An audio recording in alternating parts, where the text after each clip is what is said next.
भारत में एक ऐसा पद है जो देश का सबसे ऊंचा पद है, लेकिन जिसके पास सीधी शक्ति नहीं है।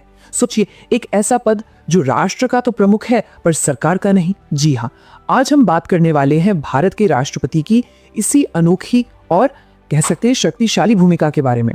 समझेंगे कि उनका चुनाव कैसे होता है और उनकी असल शक्तियां हैं क्या। तो सबसे पहले ना एक बहुत ही बुनियादी सा अंतर समझना जरूरी है।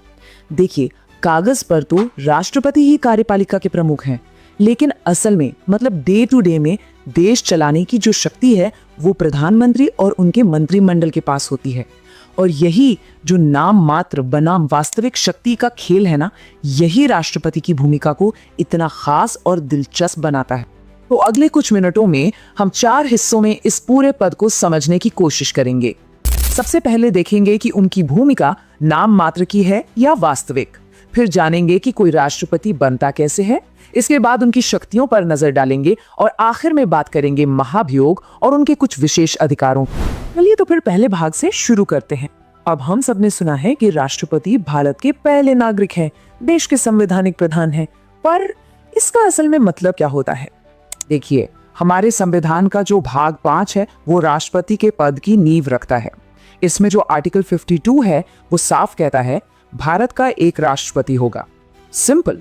और फिर आर्टिकल 53 ये साफ कर देता है कि संघ की सारी कार्यपालिका शक्ति मतलब सारी एग्जीक्यूटिव पावर औपचारिक रूप से राष्ट्रपति में ही है। इसका सीधा सा मतलब ये है कि सरकार के जितने भी काम होते हैं वो सब उन्हीं के नाम पर किए जाते हैं। इस फर्क को समझने का सबसे अच्छा तरीका है कानून बनने का प्रोसेस। जरा सोचिए, किसी कानून का आइडिया कौन लाता है? प्रधानमंत्री की सरकार। उसे पास कौन करता है? संसद। लेकिन वो कानून तब तक कानून नहीं बनता जब तक राष्ट्रपति उस पर अपनी आखिरी मोहर न लगा दें, मतलब साइन न कर दें। तो असली शक्ति तो प्रधानमंत्री के पास है, पर जो कॉन्स्टिट्यूशनल लीगैलिटी है वो राष्ट्रपति से ही मिलती है। चलिए अब दूसरे हिस्से पर आते हैं। ये देखते हैं कि भारत का राष्ट्रपति चुना कैसे जाता है। और हाँ, ये कोई आम चुनाव नहीं है, बल्कि ये एक बहुत ही यूनिक और कह सकते हैं कॉम्प्लेक्स प्रक्रिया है। सबसे पहली बात, राष्ट्रपति का चुनाव सीधे जनता नहीं करती। हम और आप वोट नहीं देते। ये एक इनडायरेक्ट इलेक्शन है जिसे एक निर्वाचक मंडल या इंग्लिश में कहें तो इलेक्टोरल कॉलेज करता है। अब सवाल ये उठता है कि ये निर्वाचक मंडल है कौन? तो इसमें हमारे ही चुने हुए लोग शामिल होते हैं। तो इस निर्वाचक मंडल में कौन कौन वोट देता है? देखिए, इसमें होते हैं लोकसभा और राज्यसभा के सभी चुने हुए सांसद यानी एमपीज, और साथ ही सभी राज्यों की विधानसभाओं के चुने हुए विधायक यानी एमएलएज। यहाँ एक बात पर ध्यान देना बहुत जरूरी है। जो नॉमिनेटेड मेंबर्स होते हैं और जिन राज्यों में विधान परिषदें हैं, उनके सदस्य इस चुनाव में वोट नहीं डाल सकते। और ऐसा इसलिए किया गया है ताकि सभी राज्यों का प्रतिनिधित्व बराबर बना रहे। अब चुनाव का तरीका भी बड़ा अलग है। इसमें सिंगल ट्रांसफरेबल वोट सिस्टम का इस्तेमाल होता है। इसका मतलब ये है कि वोट देने वाले किसी एक कैंडिडेट को वोट नहीं देते, बल्कि अपनी पसंद के हिसाब से उम्मीदवारों को रैंक करते हैं कि भाई ये मेरी पहली पसंद है, ये दूसरी, ये तीसरी एंड सो ऑन। तो ये सिस्टम काम कैसे करता है, चलिए एक एग्जाम्पल से समझते हैं। मान लीजिए 3 उम्मीदवार हैं, ए, बी और सी। सबसे पहले सबकी फर्स्ट प्रेफरेंस यानी पहली पसंद के वोट गिने जाते हैं। अगर किसी को जीतने के लिए जरूरी कोटा मिल गया तो वो जीत जाता है, लेकिन अगर नहीं मिला तो जिस उम्मीदवार को सबसे कम पहली पसंद के वोट मिले हैं उसे दौड़ से बाहर कर दिया जाता है और उसके वोटों को वोटर्स की दूसरी पसंद के हिसाब से बाकी उम्मीदवारों में ट्रांसफर कर दिया जाता है। और ये प्रोसेस तब तक चलता रहता है जब तक किसी एक को जीत का कोटा नहीं मिल जाता। और एक मजेदार बात बताऊं, वीवी गिरी के चुनाव में दूसरे दौर की गिनती की जरूरत पड़ी थी। अच्छा, राष्ट्रपति बनने के लिए कुछ क्वालिफिकेशंस भी चाहिए होती है, जैसे भारत का नागरिक होना जरूरी है, उम्र कम से कम 35 साल होनी चाहिए और लोकसभा का सदस्य बनने के काबिल होना चाहिए। लेकिन एक सबसे जरूरी शर्त भी है, उनके नॉमिनेशन को इलेक्टोरल कॉलेज के 100 सदस्यों का समर्थन चाहिए होता है। मतलब 50 लोग उनके नाम का प्रस्ताव रखें और 50 लोग उस प्रस्ताव का समर्थन करें। और ये नियम इसलिए बनाया गया ताकि सिर्फ सीरियस कैंडिडेट्स ही चुनाव लड़ें।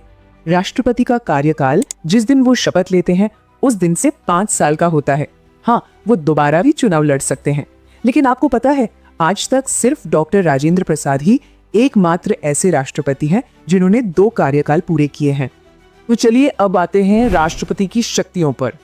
ये वो कॉन्स्टिट्यूशनल टूल्स हैं जिनका इस्तेमाल वो अपने काम को पूरा करने के लिए करते हैं। देखिए, राष्ट्रपति देश के कई सबसे बड़े पदों पर नियुक्ति करते हैं। प्रधानमंत्री और उनके मंत्री, सुप्रीम कोर्ट और हाई कोर्ट के चीफ जस्टिस और दूसरे जज, सभी राज्यों के राज्यपाल और यहाँ तक कि CAG यानी कंट्रोलर एंड ऑडिटर जनरल, इन सब की नियुक्ति राष्ट्रपति ही करते हैं। इससे पता चलता है कि सरकार के कामकाज में उनकी भूमिका कितनी सेंट्रल है। लेजिस्लेटिव पावर्स यानी कानून बनाने की शक्ति में भी राष्ट्रपति की भूमिका बहुत अहम है। जैसा हमने पहले बात की थी, कोई भी बिल संसद के दोनों सदनों से पास हो भी जाए, वो तब तक कानून नहीं बन सकता जब तक राष्ट्रपति इस पे साइन ना कर दे। बस इसके अलावा अगर जरूरत पड़े तो वो संसद का जॉइंट सेशन भी बुला सकते हैं। अब बात करते हैं मिलिट्री और डिप्लोमेटिक पावर्स की। राष्ट्रपति भारतीय आर्म फोर्सेस के सुप्रीम कमांडर होते हैं। किसी भी देश के साथ युद्ध की घोषणा करनी हो या शांति स्थापित करनी हो, ये सब राष्ट्रपति के नाम पर ही होता है। और दुनिया के मंच पर भी वही भारत का चेहरा होते हैं। दूसरे देशों में हमारे राजदूतों की नियुक्ति करना या दूसरे देशों के राजदूतों का स्वागत करना और जितनी भी इंटरनेशनल ट्रीटीज होती हैं, वो सब भी राष्ट्रपति के नाम से ही साइन की जाती हैं। हमारे संविधान ने राष्ट्रपति को 3 तरह की इमरजेंसी पावर्स भी दी हैं। पहली है नेशनल इमरजेंसी, जो युद्ध या सशस्त्र विद्रोह जैसी स्थिति में लग सकती है। दूसरी है स्टेट इमरजेंसी, जिसे हम आम भाषा में राष्ट्रपति शासन कहते हैं। और तीसरी है फाइनेंशियल इमरजेंसी। और यहाँ एक ध्यान देने वाली बात यह है कि भारत में आज तक कभी भी फाइनेंशियल इमरजेंसी नहीं लगाई गई है। और अब आते हैं हमारे आखिरी सेक्शन पर। इसमें हम देखेंगे कि राष्ट्रपति की शक्ति पर सबसे बड़ा चेक एंड बैलेंस क्या है, यानी इम्पीचमेंट।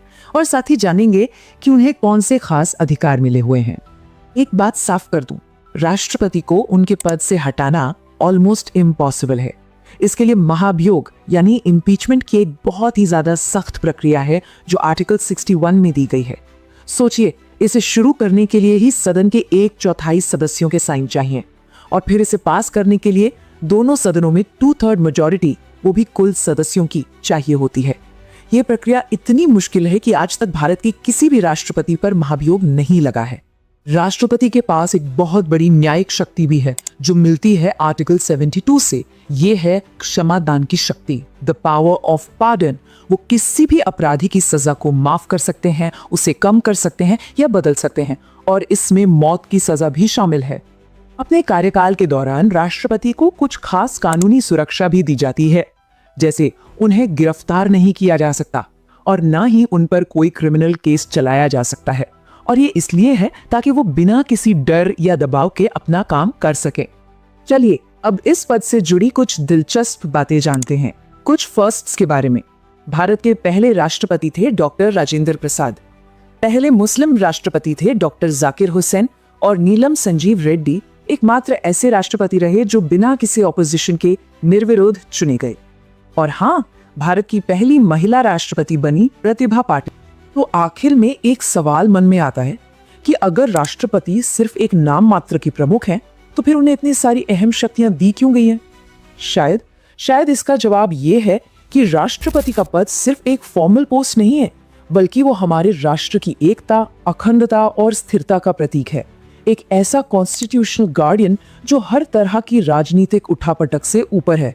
इस बारे में सोचिएगा जरूर।